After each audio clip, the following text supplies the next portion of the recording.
All right, Yuraimi, what's up? Yeah, we're going right into it. Hi, Eric. Good to see you again. Good to see you as well. Haven't been here in, I'd say, probably 6 months, right?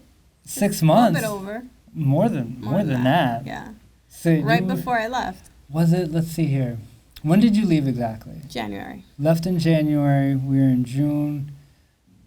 Okay, yeah, no, I think you came in like right before you left. Mm-hmm. So it's definitely like January. I know it was cold outside. It was cold. But yeah, so it's been a while.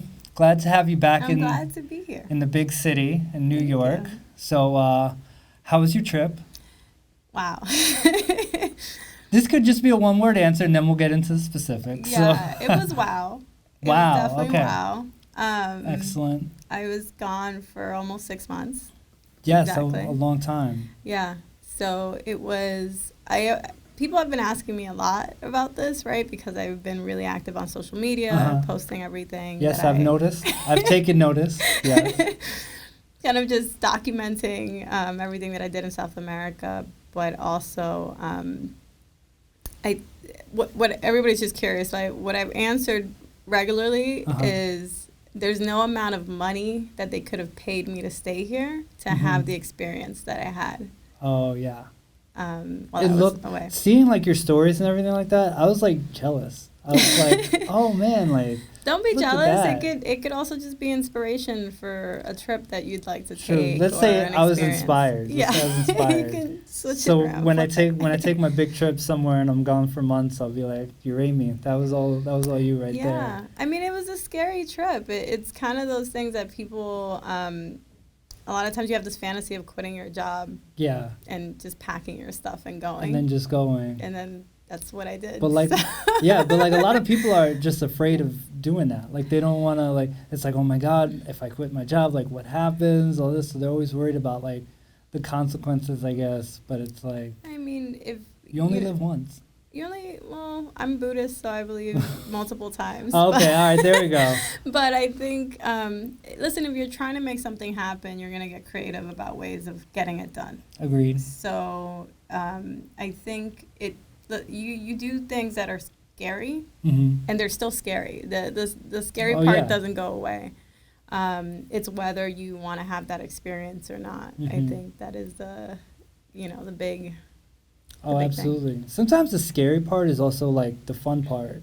Because like sometimes like I know with myself, if I'm not like a little scared or like a little nervous about it, then there's no like real like reaction. It's kind of like, oh, this was good. But like if you're like scared, if I'm scared or nervous and then like I do it and at the end of the day I'm like, wow, look, I like kind of like overcame my like nervousness or whatever. It feels good, you know? Yeah, you're growing. Exactly. It's like anytime you pick up something new and you learn something new, same thing. Yep. It's like you come out better at the end.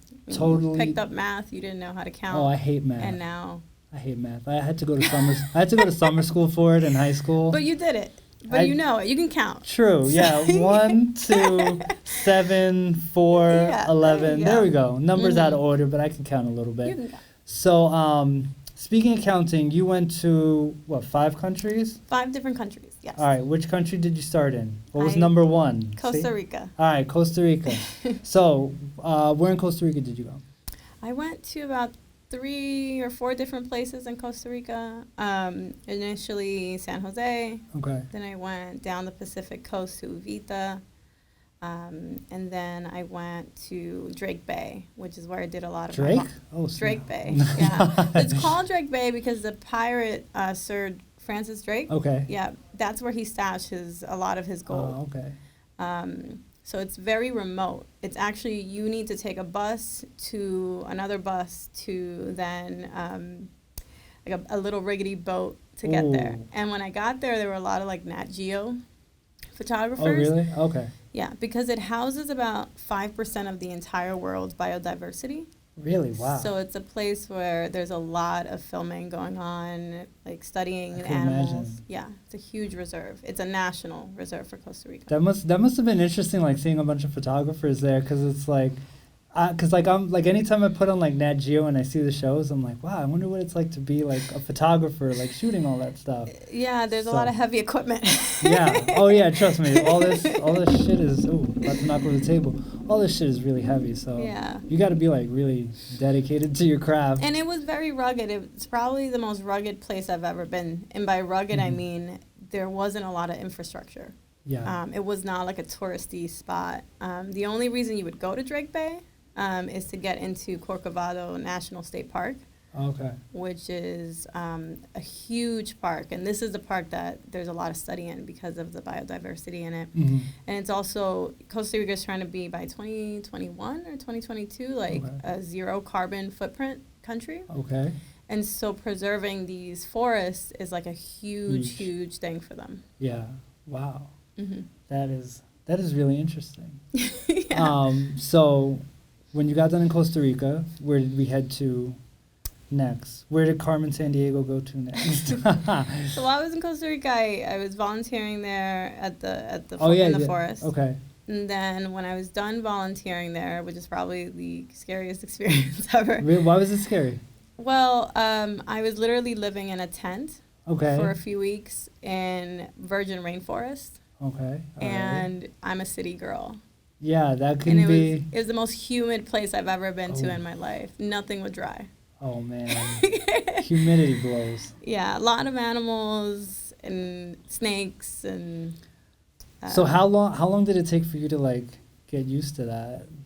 I mean, I know you didn't have like a really long amount of time to get used to it. I mean, after a week, I was feeling like, okay, I can do this. Yeah. But I would describe that experience was the scariest experice that I've had in my life, where I could really say like, okay, I can get through things. Like I got through that. So, like I was between these two rivers. Every time I had to leave the actual park, I had to cross the rivers on foot. Like I have to like water up to almost my waist. Wow. And like I was just backpacking. So and then I'm assuming there were like animals in the water. Yeah, we went fishing. I would fish for food. And I would also just like take from some of the just like fishing, or like you actually had to like spear the fish, or multiple ways of catching fish. Okay. One is with a little string. You just kind of catch what you can catch. Okay. The other one is actually having a spear gun. Spear, yeah. And the guys in the park actually took me night fishing, which was pretty amazing. And it was actually them like putting on goggles and like. Yeah. Wow, that's I see that shit on like Survivor sometimes. It was like Survivor. Really? But there was no like $1 million at the end and voting people out. So just me asking myself, why the hell did I sign up for this?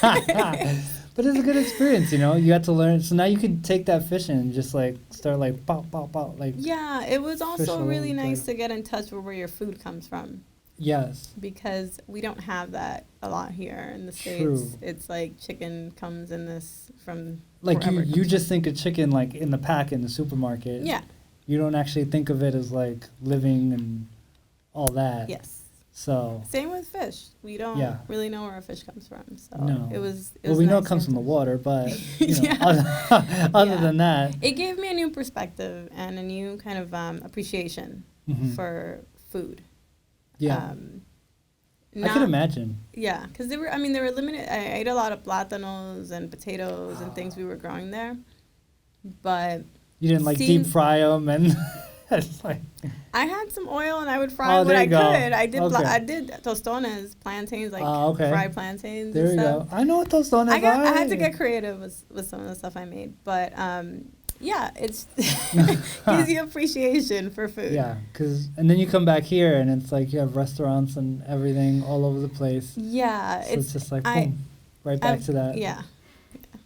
I feel almost like not having so many options is a better way to go than having too many options. Like I agree with that. Yeah. I think like a balance would be nice, because sometimes like you want like there's some times where you just want to have like let me choose whatever, but then there are other times where it's like damn like all these like options and you can't like pick or you're looking for something like really healthy and like restaurants.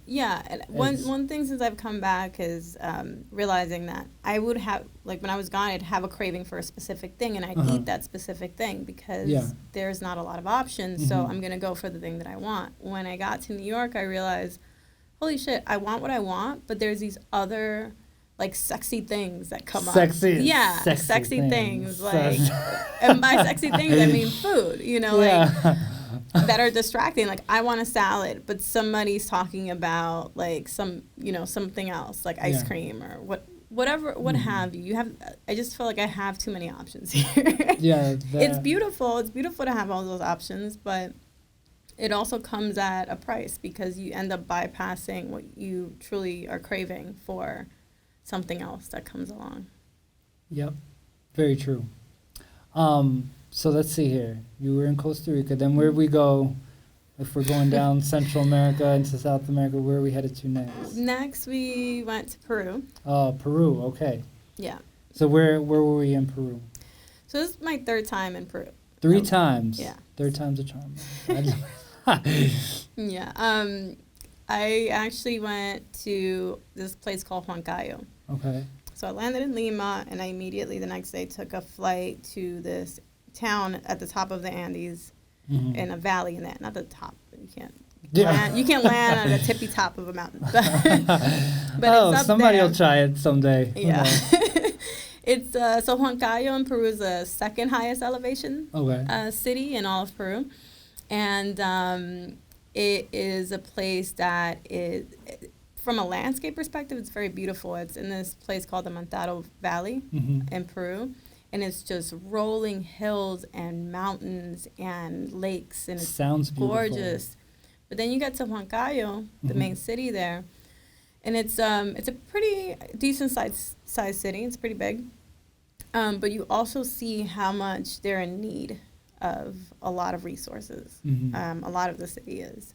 So when I got there, I got with an organization in Peru that was an NGO, similar to in Costa Rica. I was also working with an NGO. And they had me in the essentially they had me in a family home. Okay. And they had built volunteer like center in the back. Right. So I was kind of bunking with like this 70-year-old man whose like life goal was to actually come to Peru and volunteer. Like it was like one of his dreams. And at his from here or yeah, California. Okay. Yeah, super great guy. Cool. Yeah. What's his name? Let's shout him out. His name is Kevin, and he's Kevin. Kevin, shout out to you. Yeah, great guy. He was a great guy. It's awesome, my roomie. My roomie. Yeah, and some other girls were also rooming with us in another room. But essentially, I was working with the Ministry of Culture in Peru. Okay. And I was helping them promote kind of cultural patronage. Like, so Peru's very interesting because unlike other countries... I saw your face. It looks like some good nuggets are about to be dropped. Like, Peru's very interesting because unlike other places that were taken over by the Spaniards and the Spanish culture was kind of the prevailing thing, it was enforced, right? Yeah. It was way harder for the Spanish to do so in Peru, meaning that Peru's landscape, because it falls on all the Andes and all the high valleys and things like that, held on to a lot of its natural Inca culture. And what you find in Peru is a lot of different cultural ethnicities that still practice their culture. They're not Christian. Nice. They follow, the Andes cosmology, which is kind of the Incan way of life, which is values community over anything else. Yeah. So being there and seeing that, it was just really amazing. And so a lot of what I was doing with the Ministry of Culture was highlighting through social media what the different towns were doing to celebrate. And every single town up there has a different culture. Oh, nice. So, yeah. And they're UNESCO heritage kind of sites because they have distinct cultures within one country. Wow. Yeah. Damn. Wow, I feel like I've not done anything with my life. I'm listening to all this and I'm like, man, I see the same people in the city every day. All these weirdos in the subway. I'm like taking this all in. I'm like, damn, I want to go down there now. I recommend Peru to everybody. Like, it's an amazing place. And all right, that's it. We're off to Peru. We're taking the show on the road, everybody. Yeah, but it also comes with its conflicts. Like, I think the population in Peru, 70% is under 30. And a lot of this, a lot of this has to do with civil wars that happened in the 80s and the 90s. Mm-hmm. So you have a very young population. It's kind of like how the baby boom happened here, where World War II ended and all the soldiers came back and lots of babies were born. Same thing. Boom, boom. Yes. Same thing happened in Peru, except, in the 90s. So you have a lot of young people. Wow. That's interesting to think about. Yeah. And it's like such a different country, because in Costa Rica, I experienced how much a country's trying to preserve their natural rainforest, how much they're looking to be eco-friendly. And then Peru, there's a lot of garbage everywhere. The education system isn't as developed as in Costa Rica or other countries that really want sustainability. Yeah. So I think it was really interesting, just seeing how the countries differ. And also, like, the thing I liked most about Peru was more about, like, the people I met than the actual work that I did. Oh, okay. So it was a little bit different, because in Costa Rica, I really enjoyed the work and the people, but the work mostly. And that's I guess that's like the cool thing about like traveling, is that, like, especially when you do it in like one trip, is that you get to see the differences like one right after the other. Because sometimes like time has you like changing your thoughts a little bit. Like you'll go somewhere and then be like, it was like 3 years ago, so maybe like certain memories have faded or whatever. But when you do it like one right after the other, and you get to see the differences and kind of take in what Costa Rica has, what Peru has, Brazil, everywhere else. That's a pretty cool thing to experience. Yeah, it is, and it makes it very poignant. Like essentially, you're the contrast is so fresh and clear, and it's kind of bumping against each other. And I had in Peru was when I had the moment where I was like, "Why the hell am I here?" Like that is when I was homesick. Oh, really? Okay. Yeah, I got homesick. When you were in Peru, how many weeks had you been gone already? A month and a half. A month and a half. Almost okay. 2. Yeah. All right. Yeah. So I could see why you get homesick. Well, it was also very cold. See, it was rainy season in Peru. My initial plan was to go into the Amazon, go through because in order to go through the Amazon in Peru, you have to pass the Andes. Like you can't get to the other side unless you cross the mountains. So my plan was to go to Huancayo, super high up there, and then just go down. Right. Go down. Boom. But it was rainy season, and there was floods. The mountains were coming apart essentially. Yeah. So I couldn't do it, and because it was rainy, it was also cold. And it was cold. It was rainy. I got altitude sickness. That's the point. That's the point where you're just like, oh man, why am I here? Why am I here? What am I doing? Yeah. But I think we'd all, like, if we were, I think for all of us who've ever done anything, like even if it's like small. I mean, that was a big trip that you took.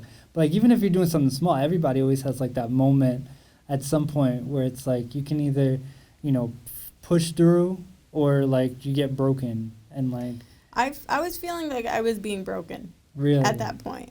So did you come close to just coming back at that point, or? Well, I wasn't going to. Okay. But the idea popped in. Yeah, like maybe I should just go home. Just go home. Yeah, I mean that's expected. Like that's almost like something that you got to like prepare for. Like you got to prepare for that moment, even though you don't really know when that moment's gonna come. You got to like prepare for that moment where you're like, fuck this, I wanna like get out of here, go home, everything like that.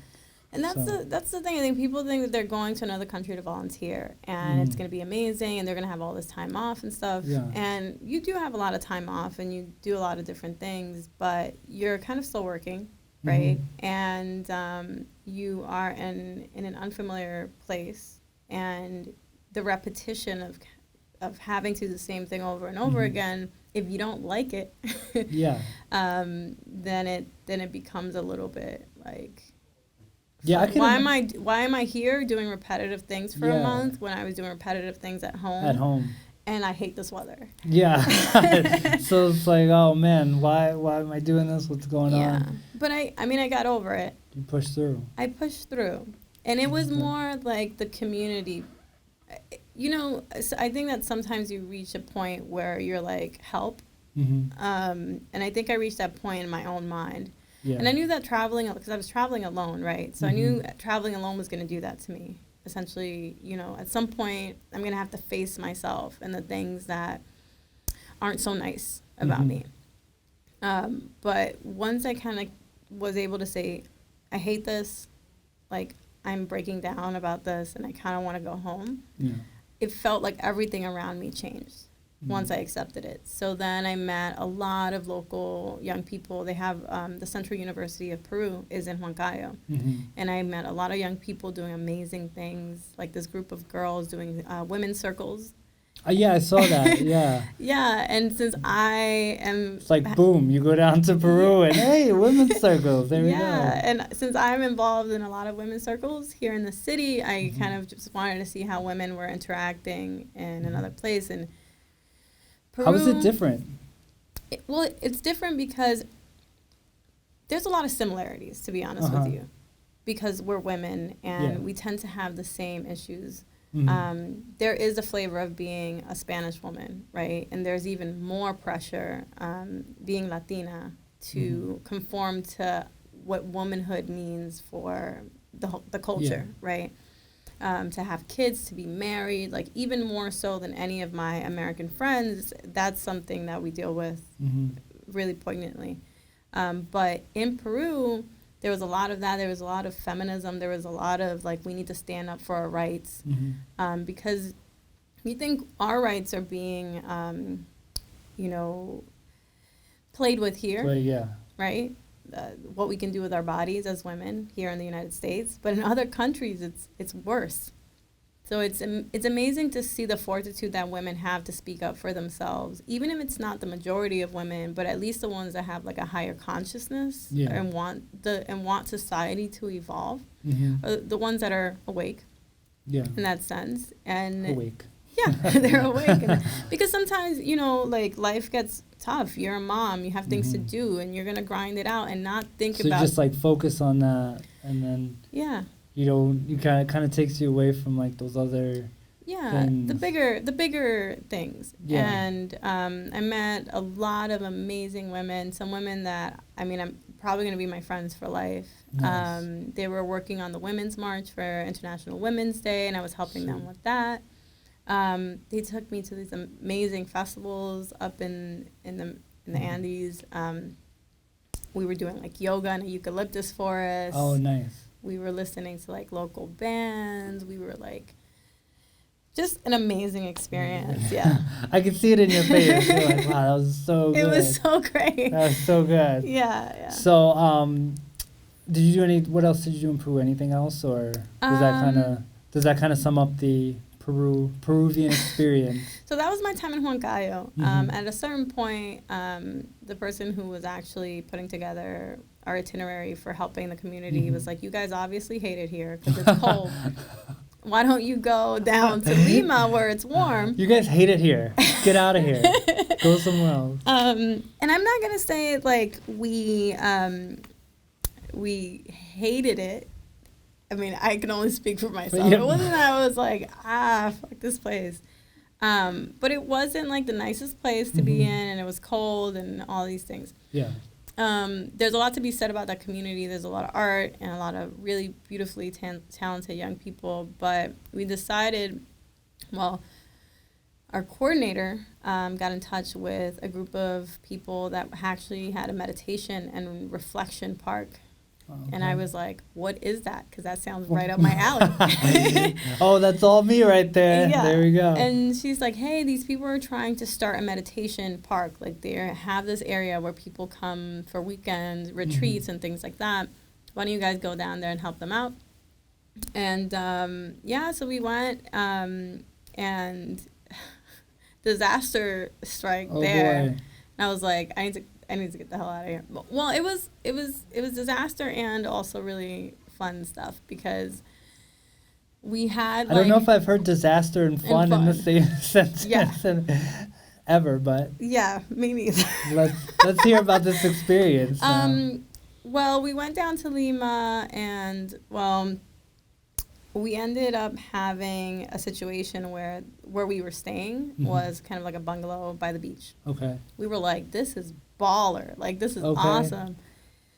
But I had the inkling feeling like, how come all these condos are like empty and it's the middle of summer in South America? I was like, something's fishy. Something's offy. Yeah. So my friend and I are off in the meditation park trying to like help out and stuff, and our friend calls us and she's like, the bungalows are being destroyed. There's a bulldozer outside, and I had to move all our stuff. And bulldozer? Yeah. Oh, my God. The police came. So apparently this guy had not, like, it's illegal bungalows, essentially. And I guess in Peru, they don't give a fuck. And if you have illegal shit, they will tear it down. And my friend was actually in the bungalow. And it was, like, so scary because had a stranger not been on the beach and said, girl, what are you doing up there? There's a bulldozer next to you. And they would have started already because I guess the owner didn't tell them that we had been staying there. Didn't say anything. So I cursed that guy out, and I obviously was really mad about the organization heard it from me. Like, I was like, fuck you guys. Like, this is very scary. I could imagine, like, you go to a foreign country and you're there and you see a bulldozer ready to, like, just take down your bungalow where you're staying. Like, I was pretty shocked and scared, and I was like, I don't, like, why? That's like a movie scene right there. I mean, I have videos. I was, like, literally in front of the bungalow as they were destroying it. And I was like, that's my bunk bed. And it's coming out of the side of that building. So, damn, where am I going to sleep tonight? Goodness gracious. Well, the people actually running the meditation park turned out to be angels. Okay. Like, amazing Shout out to all you people in the meditation park. Amazing people. And they allowed us to stay there. Which was great because we stayed in a meditation park and it was beautiful and there's all these trees. We were planting trees. Sweet. And we were able to take side trips to like the desert. Okay. And it was just amazingly beautiful. And I learned about a new philosophy called Silo. Oh, what is that? So Silo is a man from Argentina who started this like nonviolence movement. And not CeeLo Green. No. Back in the 70s, he's like part of like in the 70s there were a lot of spiritual teachers that kind of bubbled up, including Osho, Silo, and a lot of others. They were also crazies like Charles Manson. But yeah, a little different. Put that to the side. Whatever. But this guy's from Argentina and he essentially preaches nonviolence. And the message that they have is essentially that we can transform ourselves and our DNA through meditation, through creating a peaceful environment for everyone. And so, wow, what an amazing philosophy. And they're very, very large. They're actually across the United States. There's a meditation park up the Hudson here that they also run.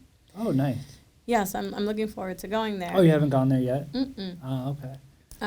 But yeah, I learned about this philosophy and it was beautiful to listen to because, you know, when you come across new information that has existed all this time and you're just now bumping into it and it's right up your alley in terms of I'm interested in developing myself. I'm interested in meditation. I'm interested in a world that doesn't have violence. Aren't we all? I mean, some aren't. Well, true. I said, aren't we all? And then I thought about it. I'm like, not Halliburton would like us to keep fighting so they can make money off of tanks. And guns fucking and things. tanks. Fuck you. No. There's a business. There's a business out of keeping us at war and keeping us divided. Absolutely. So, yeah. But we could go into that another day. So that was Peru. Okay. Yeah. So once we were done in Peru, we headed... Brazil. All right, where'd we go to in Brazil? I say we, I'm like picturing myself like just traveling on down. Like, all of you, you're with me. Where did I go in Brazil? So many places. I ended up in Salvador. Okay. And I got there right when Carnival was starting. Oh, boy. And Salvador de Bahia is the city's named Salvador. The state is Bahia. Yeah. And Salvador is actually like the Afro-Brazilian capital of Brazil. So a lot of African heritage, like the majority of the I don't know if people know this, but Brazil was the last country in the world to abolish slavery. They didn't know it, now they do. Yes. And what happened was that the largest amount of slaves in anywhere in the world actually came through the Bay of All Saints, which is in Bahia. Bahia means bay. And so what you have in Brazil is just like a very rich African culture. Something you don't have in the United States, because I think most descendants of Africans that came here involuntarily, right, as slaves, they assimilated to American culture in a way. In Brazil, when I was in Salvador, their communities actually were, you know where the Angolan heritage is from, where the Nigerians are, your lineage. Because at one point in Brazil, there were more Africans or African descendants than actual European descendants. So there was a lot of, the community was able to keep their heritage in a way. And that's actually interesting, because I think about that. When the French team won the World Cup last year, there was a big controversy over all the the black players from Africa, or their families were from Africa, and everybody's like, but wait, they're French, they're African. So it's to hear about a place where everybody keeps kind of what they are, as opposed to feeling like they have to assimilate and be that. It's cool to hear about. Well, they're Brazilian, but they're also the they're lineage what they are, that they come from. Yeah. And I think that's really important, because ultimately it creates a very rich culture. Samba was invented by an Afro-Brazilian. So the national what Brazil is known for is contributed because of the African Love lineage. me some samba dancing. That's right. Yeah, and actually, Michelle, I had about, I don't know, I think it was 10 of us that came down to Salvador. Michelle was there. Yeah. Shout out Michelle. All right. Shout out Michelle. We had a great time. Probably the funniest experience. Yeah. From your stories, it looked fun. It looked like a fun time. It was, and it was nice to be around a lot of women. And it was also nice to be around a lot of open-minded women. I think we laughed so much that every day my ribs were hurting. Oh, that's good. Well, I said that's good, but it's good that you laugh. I don't know, your ribs hurting, but... Hey. So it was wonderful. We did other side trips around the area. You guys also recorded a podcast down there, didn't you? We did. We recorded a podcast episode. We were on the beach. Yes. In Morro do São Paulo, in Bahia. It's like a island off on the Atlantic. Looked nice. It's beautiful. And we recorded an episode about our experience traveling, why you should get out of New York City if you can, and also just opening up yourself to, while you're traveling, finding positive things that you can bring back with you, being more mindful. Yeah. It was super fun. It was great. It sounds good. Yeah. It sounds fun. And then the ladies left. Bye-bye, ladies. And then I started Portuguese school, so I was learning. Yeah, I was going to ask you about that. How is your Portuguese? Eu falo português. Okay, all right. Obrigado. It's the only word I know. Isso. Eu falo português. Thumbs up. Eu aprendi português in Salvador. Okay, I can't translate that, so maybe I'll have somebody just put the subtitles down below. It's all good. Yeah, so I picked it up pretty fast, and I was fluent very fast. I'm fluent right now, and I'm trying to maintain that. Oh, nice. Although every day that passes and I don't speak it. Just go to a couple Brazilian restaurants and just start. Well, I was with Carlos in Astoria, and there's a large Brazilian population there, and we were in Bear Burger, and I'm like, Carlos. He's like, what's up? I know everything they're saying. I love eavesdropping in Portuguese. You felt so good. You're like, oh, snap. Was it good stuff they were saying? Or yeah. Okay, all right. Yeah. Would have been better if it was they were talking shit about somebody. I know, if it was a couple and they were arguing about something. Yeah. Juicy stuff. They think they're being all slick. Oh, none of these people can hear us. Yes. Yeah. And then didn't you when you were down there, didn't you like work in a hotel? I was working at a hostel. And also going to school. So every day I had the 6 a.m. shift. Oh, nice. At the hostel. Nice and early. Nice and early. I was really put through the ringer in terms of speaking Portuguese because nobody that entered that hostel spoke English or Spanish. Ooh. So I quickly picked up the language because you kind of had to. Yeah, I had no choice. Had no choice. Yeah. But that's good. I mean, sometimes you can get lazy. Like if you do have a choice, you can get lazy and be like, oh, I'll just, I don't know, but whatever. Yeah. But if you have to do it, you got to do it. Yeah, and Brazil's an interesting place because for being such a huge country, nobody speaks English. Like, or else they don't want to speak to you. Or if they understand your Spanish, you're like, you're in Brazil, baby. You're in Brazil, yeah. Learn Portuguese. Yeah. Like, so it was very, very interesting. And they can understand some Spanish. And also the Spanish makes it easier to learn it because I could imagine. I was going to ask you that. Because I figured, like, since you know Spanish, like, it can help and also be a disservice to you. Oh, yeah. Because I think Portuguese to me feels like a mixture of Spanish and English. Okay. Like the E's they're not always eh. Sometimes they're E's. Sometimes they're just E's. Yeah, they're just E's. E, which you don't find. So my name would be like Rick. C. Oh, okay. There we go. Yeah. So it's interesting. But yeah, I worked in the hotel from like 6 a.m. to 12, and then at 1 I had class, so it was like back to back. But it was great. Like I see it in your face. The way you said that, you're like, it was great. It was great. I felt like such a Brazilian. I look Brazilian. I felt like a Brazilian. Yeah, I look Brazilian because I'm like this mixture of European and African as well. And met amazing people.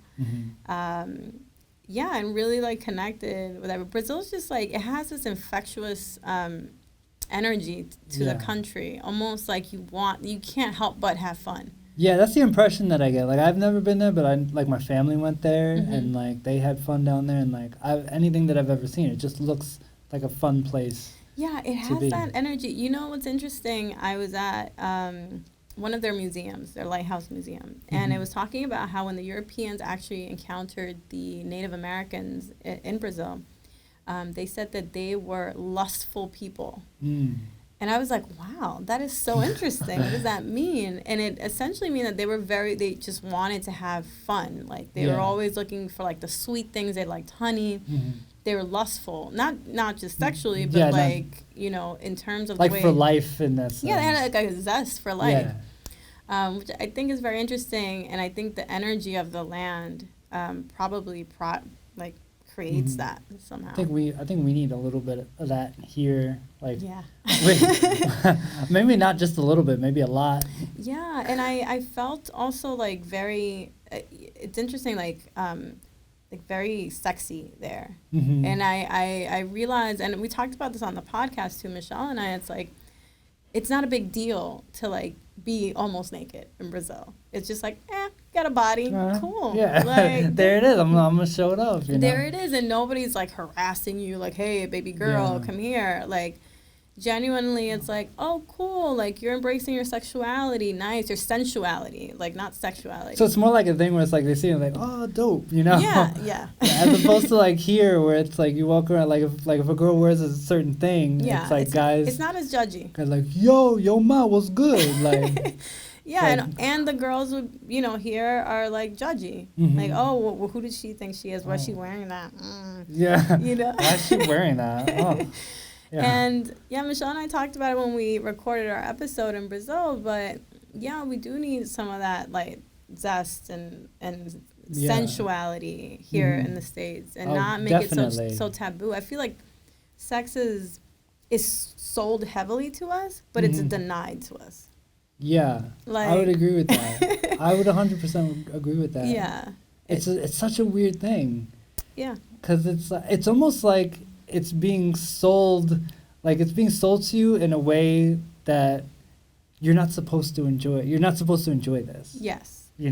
but enjoy it. Yeah, yeah. So it's like, I kind of just wish it was more like, here it is, like, enjoy it, like.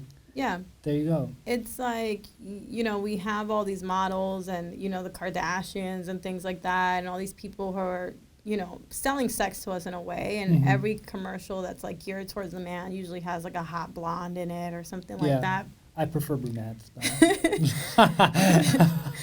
But when it comes down to it, the moment that a woman starts portraying herself in the light of that which is being sold, she is a slut. She is shamed. Yeah. She feels a certain way.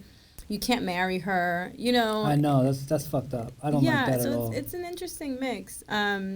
But I feel like, there needs to be some sort of normalization in the fact that we are sensual beings. And I don't mean it sexually. I just mean that we can explore our bodies and go out whichever way we like without people. Like, that's something that always drives me crazy. Like, whenever we talk, like, whenever people in general here, like, talk about, like, sensuality, sexuality, everything, it's always this weird thing where it can't just be. It's always got to be, like, something. So it's like, if you dress a certain way, it's like, oh my gosh, you're like, so you look like too hot or too like sexy or whatever. And it's like, just let it be. Like, it's just what the person wants to wear. So why does it have to be a certain thing? And I think our judgment is essentially the fact that our society has programmed us to deny it.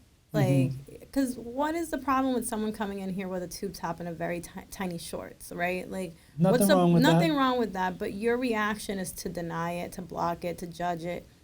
It's more of a reflection of our society than it is of the person wearing it. Yeah. You know, so. And unfortunately, like, even like somebody like myself, sometimes I'll even get caught up in that. Like, sometimes if I'm like somewhere and I feel like everybody's dressed a certain way and I see somebody, I'm not going to criticize. Like, I don't criticize, but you do like take that like look almost just because naturally, like, that's what you've been taught to do. It's like, you kind of look like, whoa, like, who's this person? You know, so, and then you kind of get back into it and you're like, oh, whatever. You know? So I had a like come to Jesus moment in Brazil where I was just like, I've been denying myself, my body and the way that I look and dressing a certain way for a long time. And I remember Michelle actually inspired me. So in Brazil, all the ladies are wearing thongs at the beach. And I'm like over here with my big panties and I'm like, I'm such an American, I suck. Granny panties, everything. Like. Well, comparatively to Brazilian string bikinis, I'm wearing granny panties. Like if you were wearing that here, it'd be like, oh my gosh, look at that. But then down there, it's like, what is that? Like, be free, you know? Yeah, you're at the beach. Pretty much get naked. Who cares? So Michelle inspired me to get like a little like bikini, like not a string one, but like certainly a thong like one. So it was nice to experience myself in that way. Yeah, but it wasn't. But like when you did that, it wasn't like hard. Like, I don't want to say horrifying because it's like here, if you just tried it for the first time, it might be like, oh shit, like I gotta hear all these people. But down there, I'd imagine like you're doing it. We never received negative attention. Okay. And then it was interesting because the men there, right? I'm in a relationship, so the whole time I was away, I wasn't really talking to men in that fashion. But the men there, when they try to talk to you, it's more like, hey, what's your, like, it's more of a conversation with a person and rather than like a thing. Than the thing that's wearing a thong. Yeah. Right? Which is nice. And I think Brazilian culture is just like that. They're very talkative people. So I really enjoyed that. So yeah, it was very freeing and very nice. And then you came back here. Well, did you go, where else did you go? You went to... So in Brazil, I went to other places in Brazil, to Rio. I went to other beautiful nature places in Brazil. I did like an ayahuasca retreat, which I will be talking about in our podcast. Nice. Oh, I like that like little like plug for it. Yeah, if you want to know what happened when I took ayahuasca, then you gotta... That was sweet. You gotta listen to the New Spiritual York. That was good.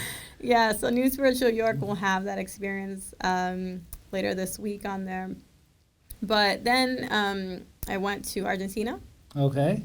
And a blast. Nice. Yeah, it was autumn there. So my body was like, what the hell's going on? What is this? Yeah. And I also met some really wonderful people. And Argentina is really European, so it's kind of like a shock to come from Brazil to Argentina. Yeah. Especially the weather and things. But it was amazing, and I learned about another country that had its own issues, which is the Argentinian economy is in like the shitter, essentially. So it's, when I got there, trying to find a bank. Oh, man. There are no ATMs. Trying to find a bank. They're running out of money. And their money is so devalued that I'll tell you how much it cost me to get from the airport to my hostel that I was staying. It cost me about 13,000 Argentinian dollars. Okay. I mean, that's ridiculous, but 13,000. Why would your money be so devalued that you need 13,000? It's like if the dollar was so devalued that in order for you to get from JFK home, it's $100,000, right? Instead, because you think about like the one currency, right? It was super devalued.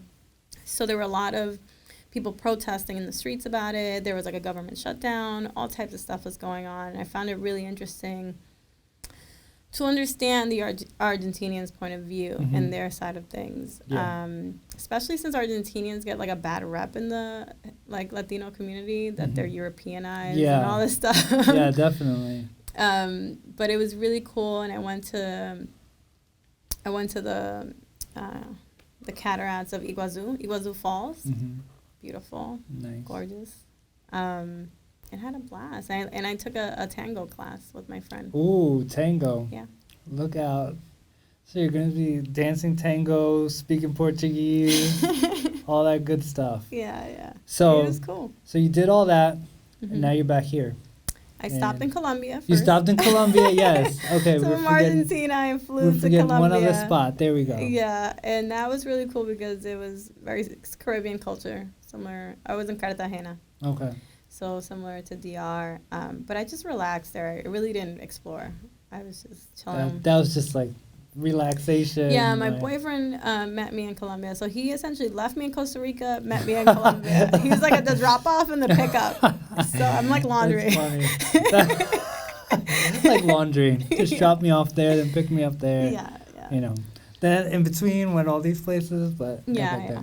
And I mean... Yeah, and then I got back. And now you're back here. Yes. Okay. And it's been difficult to assimilate back in a way. I could imagine. Yeah. Like because when you travel for that long and then you come back, it's like you think you're ready to come back, and then like you get back and you're like, oh shit, wait a second, now I gotta like redo all this. I felt, it's interesting that at the beginning you said you went to one country to another right after each other and you saw the difference between the two. Well, I felt like I had been in 5 different dimensions. Physically. Yeah. 5 different dimensions because of the weather that I had experienced, right? Yeah. Very different weather. Like Costa Rica is like a rainforest. Peru was very cold, and then I went to the desert in Peru, and then I was in a super hot Caribbean kind of flow in Brazil, and then autumn, like the leaves are falling in Argentina, and it was rainy season in Colombia. So all of that, not just the weather, but just like the climate of everything, in terms of what each country was going through at the time, made me feel like I was really in different places. Plus, I had taken a very potent psychedelic in Brazil. So I experienced dimensions in multiple ways. Physically and, like, mentally. Yeah. And I got back to New York and, like, I forgot about the sirens.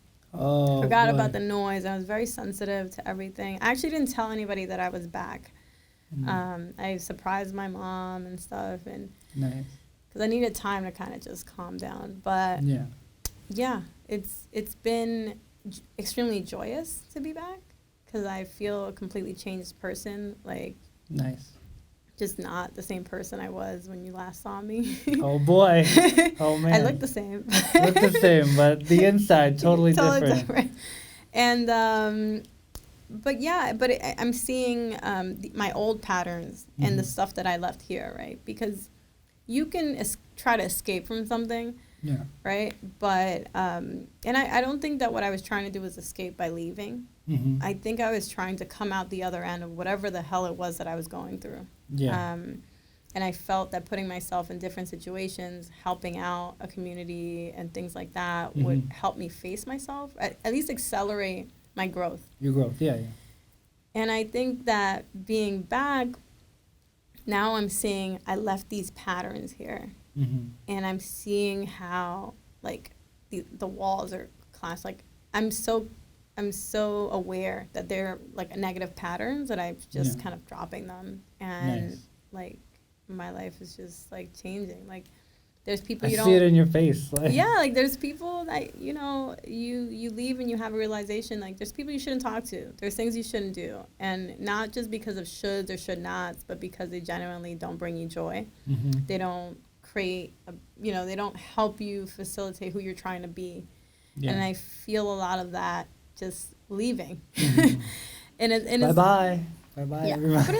But it's also scary because, every time you change, someone's like, oh, you've changed. And yeah, I have. Yeah. I have, that's right. Yeah, and that's okay. That's also weird, like, that, like, I don't know, I've never told anybody that, but it's like to go up to somebody and be like, you've changed. Like, what exactly does that mean? Like, change is not always a bad thing. Well, the people who are usually upset about you changing are the people who used to use who you were for their own benefit, right? Yeah. So if someone can't call for you for whatever help or whatever they're looking to find in you anymore, they're going to be upset about it. And, that could be good and that could be bad. And sometimes people call you for not the most genuine reasons. Not because they want to see how you're doing, but to see what you can do for them. Yeah. So, it's interesting going through that. And I'm still experiencing it. Today was not, like, the most, it goes up and down. Sometimes I'm, like, extremely joyous, and other times I'm like, what the fuck? It's kind of like part of the process. Yeah, and I'm trying to be comfortable with being okay, being confused, changing. I'm confused all the time, so, it's okay. Yeah. Well, I'm glad. You need to teach me your ways then. Yeah. Okay, I will. Yeah, I will. So I quit my job and I traveled South America for 6 months, and now I'm left to start something new, something different. It's scary. But it's just got to feel, like, good. It's scary, but it's got to feel good inside that, like, you're starting this new journey. It does. Almost. Yeah. It does, but it doesn't take away the days when you're scared and the days when you have self-doubt. Mm-hmm. And there's self-doubt in all of us, I think, a lot of times. And I'm working through understanding that just because I have a thought in my head doesn't mean it's valid. It may just be a thought that needs to pop up, but I don't need to follow it. So I'm, like, building my consulting business right now. I'm, working on women's circles and making sure that I support women in the community and hosting them. And also focusing on my writing career. So, and so many other things, right? There's some drumming too. Yeah. Relearning how to drum, be a good drummer, because I definitely want to be part of Charlie the Witch and the entourage that Carlos has going on. There we go, yeah. Shout out to you, Carlos. All right. Yeah. We're going to shoot that music video with you one day, don't worry. Maybe I'll be in the back with my drums. There we go, yeah. I hope so. Excellent. So let's see. We got to wrap up in a little bit. So what else? I know you kind of just gave, like, a summary of, like, your plans and what you want to do, but any specifics, any specific women's circles, events, anything going on coming up? Yeah, we have. Well, we just did my first women's circle that I actually hosted Sunday. So congratulations. Yesterday. Should I say congratulations? I said it like. Thank you. No, yeah. There we go. Okay. That's a new thing. I've never actually done that before, and so it felt really good to bring women out for a common purpose, and that's to empower each other. Mm-hmm. And we have a women's circle coming up on July 7th. Okay. So you can follow me at XRAIMZ on Instagram to hear, like, more about it, where it is, things like that. You can RSVP.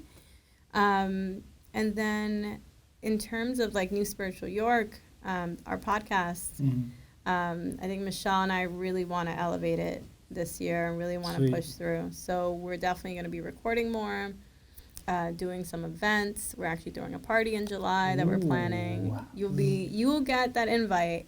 Oh, okay, excellent. And just making sure that the message is out there, and the message is that you can live a different life. You don't have to live the life that you're living in terms of what society has dictated for you. You can be your unique self and find ways to be happy, fulfilled, mindful. Even if it's 10% happier, I think that makes a difference to you and everybody you come into contact with. 10%, all right. Yeah. 10%. I'm gonna shoot a little higher than 10%. Good, you should. 10%'s a good start. Excellent. I'm glad that you came in today. I was gonna ask Michelle to come in, but I figured she couldn't make it because it's a little earlier, so I didn't think like. Is she even here, or is she on vacation or something? No, she's here. Okay. She's here. Because I was like looking at her stories and it looked like she was on vacation, but I couldn't. No, it's just Michelle's life. Okay. She just is constantly having a great time. That's good. That's good. She prioritizes good times. Good times. Prioritizes good times. I like the sound of that. I think I'm going to prioritize good times from now on. Good. So let's get out of here. Let's see. Go to the Instagram page, people. LAWESHOWSM. LAWESHOWSM. Yeah, that's right. I almost forgot it for a second. Go there. Go to the YouTube page, Life and Whatever Else, no spaces. Life and Whatever Else, no spaces. What else is there? I got some projects coming up, some fun stuff that I'm going to be doing. What are they? Doing some like profiles on some like kickboxers here in the city. So I used to kickbox. Did you really? Yeah. Not professionally. No, I didn't think so. Yeah. So how many fights did you have? How many did you win? All of them. There you go. How many fights did you win? All of them. All of the fights. That's how many. So I'm doing that, and then I'm actually gonna be going out hitting the streets too with this. I'm gonna be talking to the people out there. I don't know how many people are gonna talk back to me, but we'll go and find out. So I'm doing that as well, and so that's that. Yuraimi, thank you for coming in. Thank you Appreciate for having it. me. Namaste. Namaste. There we go. All right, people, we're out. Peace.